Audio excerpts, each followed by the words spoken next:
Hello and welcome to easy learning smart learning. आज हम list box control सीखेंगे और साथ ही साथ लूपिंग का इंट्रोडक्शन और दोनों का साथ में एक प्रोग्राम देखेंगे। तो चलिए शुरू करते हैं। पिछले प्रोग्राम में हमने एक फॉर्म में ये देखा था कि मैसेज बॉक्स और इनपुट बॉक्स को कैसे इस्तेमाल किया जाता है। तो आज हम एक नया फॉर्म ऐड करने वाले हैं। इस फॉर्म में मैं आपको लिस्ट बॉक्स कंट्रोल बताऊँगा और साथ ही साथ उस लिस्ट बॉक्स की सारी प्रॉपर्टीज़ जो भी इम्पोर्टेंट है वो, और उसके बाद में फिर हम लूपिंग का देखेंगे। तो ये फॉर्म का नाम मैं फॉर्म 3 रहने दे रहा हूँ। इसे अपने प्रोजेक्ट में ऐड कर रहा हूँ। प्रोजेक्ट में जाके इसकी प्रॉपर्टीज़ में VB001 की प्रॉपर्टीज़ में फॉर्म 3 सेलेक्शन करना ज़रूरी है, इसलिए इसे सेलेक्ट कर दे रहा हूँ ताकि प्ले करने पर ये फॉर्म चालू हो जाए। यहाँ पे कंसोल एप्लीकेशन की जगह मैं विंडोज़ एप्लीकेशन फॉर्म चुन रहा हूँ ताकि वो जो ब्लैक स्क्रीन आती थी वो ना आए, और इसके बाद इसे मैं क्लोज़ कर दे रहा हूँ। बाकी सारे अदर फॉर्म को मैं क्लोज़ कर दे रहा हूँ और यहाँ से मैं एक बटन लेके आऊँगा जिसकी सहायता से मैं अपना ऑपरेशन करूँगा, और लिस्ट बॉक्स कंट्रोल जो है वो आपको यहाँ पे अल्फ़ाबेटिकली L से मिल जाएगा। तो आप इस पर क्लिक करके ड्रैग ड्रॉप कर सकते हैं। इस तरीके से ड्रॉ करेंगे तो आपका लिस्ट बॉक्स यहाँ पे तैयार हो जाएगा। इस लिस्ट बॉक्स की नेम प्रॉपर्टी में इसका जो नाम है ये है लिस्ट बॉक्स। तो आप इसका नाम चेंज करके LB1 भी कर सकते हैं, और चाहें तो इसका नेमिंग कन्वेंशन LST बॉक्स भी कर सकते हैं ताकि ये पता चले कि लिस्ट बॉक्स है। इसके बाद में इसकी जो मेन प्रॉपर्टी होती है वो होती है आइटम्स प्रॉपर्टी, जिसमें आप कलेक्शन के अंदर में जो भी वैल्यूज़ को देना चाहते हैं, जैसे 1 2 3 4 आप इस तरीके से देना चाहते हैं, तो आप इस तरीके से यहाँ टाइप करके ओके दबाएंगे तो इस लिस्ट बॉक्स में वैल्यूज़ यहाँ पे प्रदर्शित हो जाएगी। फिर इसकी एक सिलेक्शन प्रॉपर्टी होती है जो हमको ये अलाउ करती है कि आप कितना एक बार में कितनी वैल्यूज़ को सेलेक्ट कर सकेंगे। तो आप इसे यहाँ से 1 या नन या मल्टी सिंपल या मल्टी एक्सटेंडेड करके आप इसे सिलेक्शन कर सकते हैं। जैसे मान लीजिए मैं इसे मल्टी एक्सटेंडेड कर देता हूँ और प्ले करता हूँ, तो आप मल्टीपल वैल्यू भी सेलेक्ट कर सकेंगे और कंट्रोल बटन प्रेस करके मल्टीपल वैल्यूज़ को सिलेक्शन कर सकेंगे और अलग अलग जगह पे कर सकेंगे। यदि आप इसे करते हैं मल्टी सिंपल तो आप केवल इसे इस तरीके से सेलेक्ट कर पाएंगे। तो ये जो चीज़ है मल्टीपल सिलेक्शन का, इसके बारे में हम आगे प्रोग्राम में देखेंगे कि इसका किस तरीके से एक्चुअल इस्तेमाल किया जाता है। और ये डिबगिंग स्टॉप हो गई। अब हम देखते हैं कि इसका क्या इस्तेमाल होता है। तो मैं यहाँ पे ये जो इसकी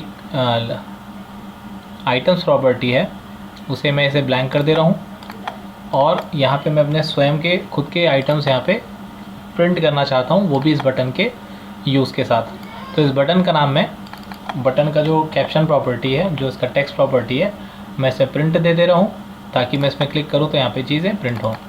तो देखिए लिस्ट की जो रन टाइम प्रॉपर्टी होती है उसमें सबसे पहले मैं आपको बताना चाहूँगा कि हम एक वेरिएबल लेते हैं डिम वेरिएबल एज इंटीजर, और इस वेरिएबल को मैं कोई वैल्यू दे देता हूँ, से फॉर एग्जांपल 500।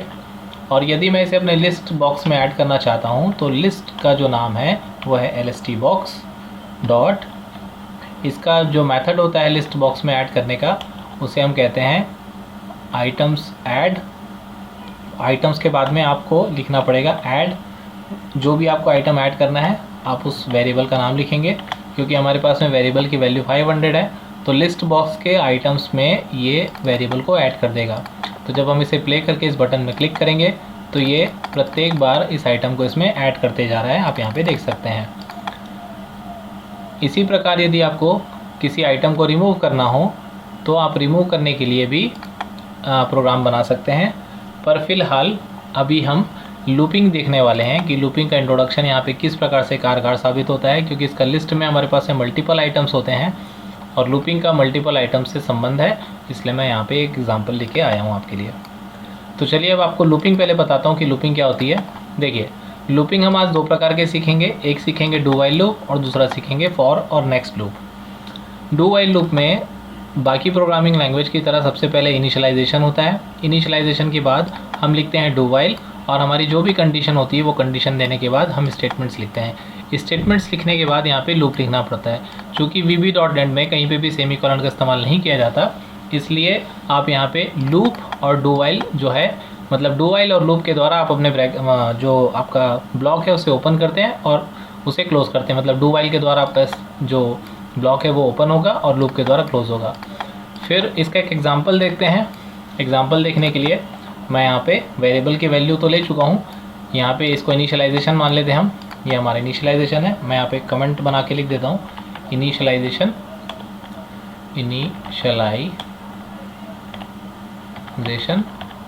और इसके बाद में फिर मैं आगे की जो चीज़ है यहाँ पे डू वाइल लूप लगा रहा हूँ। तो यहाँ पे लिखेंगे हम डू वाइल, उसके अंदर फिर कंडीशन लगा देंगे variable is less than equal to, जैसे हमारे पास में वैल्यू यहाँ पे 500 है, तो यदि मैं मुझे 510 तक जाना है तो यहाँ पे लिख देता हूँ 510। और देखिए यहाँ पे ऑटोमेटिक लूप लिखा हुआ आ गया। अब मुझे जो भी काम करना है वो काम मैं करूँगा। तो जैसे मान लीजिए मुझे 10 आइटम ऐड करना है, इसमें 500, 501, 502, तो यहाँ पे मैं लिखूँगा LST box 1 डॉट आइटम्स, जो लाइन मैंने पहले लिखी थी वही लाइन यहाँ पे भी लिखना है, ऐड, उसके आने फिर वेरिएबल। तो वेरिएबल की अभी करंट वैल्यू यहाँ पे 500 है, आप यहाँ पे देख सकते हैं। और इसके बाद में नेक्स्ट वैल्यू जो भी है मुझे इंक्रीमेंट करना है, तो मैं यहाँ पे लिखूँगा variable is equal to variable plus 1। आप इसे इस प्रकार से लिख सकते हैं, variable is equal to var plus 1, या फिर आप डायरेक्टली शॉर्ट में लिखना चाहें तो वेर प्लस इक्वल टू 1 भी लिख सकते हैं। दोनों का एक ही मतलब होता है। तो अब इसे हम प्ले करते हैं और प्ले करने के बाद में प्रिंट में क्लिक करते हैं। तो आप यहाँ पे देखेंगे सबसे पहली वैल्यू जो है वो 500 प्रिंट हुई, नेक्स्ट वैल्यू 501, देन अगेन ये आगे बढ़ते जा रहा है। यदि आप इस पर एक बार और क्लिक करेंगे तो ये फिर से लूप को स्टार्ट करेगा और 10 वैल्यू को और प्रिंट कर देगा। आप बस क्लिक करते जाइए, आपकी वैल्यूज यहाँ पे प्रिंट होते जाएंगे। तो आप प्रिंट करने के लिए लिस्ट बॉक्स में इस तरीके का प्रोग्राम बना सकते हैं। तो ये डू वाइल का एक एग्जाम्पल है छोटा सा, डू वाइल को समझने के लिए। जो काम आप डू वाइल में कर सकते हैं उसी काम को आप चाहें तो फॉर लूप के द्वारा भी कर सकते हैं। कैसे कर सकते हैं तो पहले चलिए समझते हैं फॉर लूप क्या होता है। तो जिस प्रकार डू वाइल लूप में इनिशियलाइजेशन, कंडीशन और एक स्टेटमेंट का एग्जीक्यूशन होता है, उसी प्रकार फॉर लूप में भी सबसे पहले फॉर कीवर्ड का इस्तेमाल होता है, फिर आप करते हैं इनिशियलाइजेशन से लेके इसकी एंड वैल्यू तक आपको देना पड़ता है। ये आपका एक लाइन है, उसके अंदर फिर ये स्टेप्स होते हैं जो ऑप्शनल होते हैं, और उसके बाद में फिर आप लिखते हैं स्टेटमेंट जो आपको एग्जीक्यूट करना है। फॉर लूप को एंड करने के लिए आप नेक्स्ट नाम का कीवर्ड इस्तेमाल करते हैं और आपका लूप जो है समाप्त हो जाता है। इसका एक एग्जांपल देखेंगे। जैसे मान लीजिए आपने लिखा फॉर लिखने के बाद में आपके पास वेरिएबल है और वेरिएबल का इनिशियलाइजेशन आप फिर से यहाँ पे कर सकते हैं। तो जैसे मान लीजिए आपको इस बार 1 से स्टार्ट करना है, तो for var is equal to 1 लिखेंगे और कहाँ तक आपको जाना है एंडिंग वैल्यू आप यहाँ पे लिख देंगे, for var is equal to 1 to 10। आप जैसे ही एंटर की प्रेस करेंगे तो यहाँ पे नेक्स्ट लिखा हुआ ऑटोमेटिक आ जाएगा। यदि नहीं आ रहा है तो आपको लिखना पड़ेगा, और उसके बाद में फिर इसी लाइन को आप यहाँ पे चाहें तो कॉपी पेस्ट कर सकते हैं। तो ये क्या करेगा, वेर की वैल्यू 1 से लेकर 10 तक लिस्ट बॉक्स में प्रिंट करेगा। अब आप इसे रन करिए, रन करने के बाद में प्रिंट में क्लिक करिए तो ये कहाँ से कहाँ तक प्रिंट कर रहा है, 1 से लेकर 10 तक। तो ये इतना आसान है। आप चाहें तो यहाँ पे वैल्यू को चेंज कर सकते हैं। सबसे पहले इसे स्टॉप कर लीजिए और वैल्यू को यदि आप 1001 करेंगे तो 1001 से 10 का मतलब 1001 से लेके 1110 तक आप प्रिंट करना चाहते हैं तो आप बेशक इस तरीके से प्रिंट कर सकते हैं। यदि आप यहाँ पे कोई गलती कर देंगे तो वो रिवर्स में नहीं जाएगा, क्योंकि यहाँ पे ये पॉजिटिव इंटीजर है तो ये इन्फिनिटी हो जाएगा और आपके प्रोग्राम में एरर आ सकता है या तो कोई भी आउटपुट नहीं आएगा। तो ध्यान रखेंगे आप, इस तरीके से आप इसे इस्तेमाल कर सकते हैं। अब यदि आपको कोई स्टेप को स्किप करना है तो यहाँ पे स्टेप नाम के कीवर्ड का इस्तेमाल कैसे करना है वो आपको बताता हूँ। तो ये हमारा प्रोग्राम है पुराना वाला जो हमने बेसिक बनाया, variable is equal to 1 to 10। अब यदि आपको इसमें क्या करना है, 100 तक प्रिंट करना है, तो पहले हम 100 तक प्रिंट करके देख लेते हैं। ये 100 तक प्रिंट हो रहा है। अब मैं चाहता हूँ कि 1 से लेकर 100 तक के जितने भी ऑड नंबर्स हैं वो प्रिंट हो, तो मैं यहाँ पे लिखता हूँ स्टेप 2। तो ये क्या करेगा, एक के बाद में 2 स्टेप को स्किप कर देगा और उसके बाद में फिर जो तीसरा स्टेप होगा उसे प्रिंट करेगा।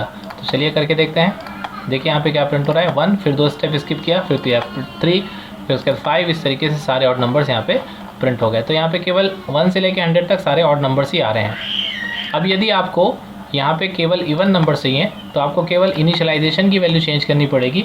आप जहाँ 1 से शुरू कर रहे थे, अब आपको क्या करना पड़ेगा, 2 से शुरू करना पड़ेगा। आप 2 से लेकर 100 तक जाएंगे और यहाँ पे प्रिंट में क्लिक करेंगे तो इस तरीके से सारे इवन नंबर जो हैं वो प्रिंट हो जाएंगे। तो ये इस्तेमाल हो गया फॉर का।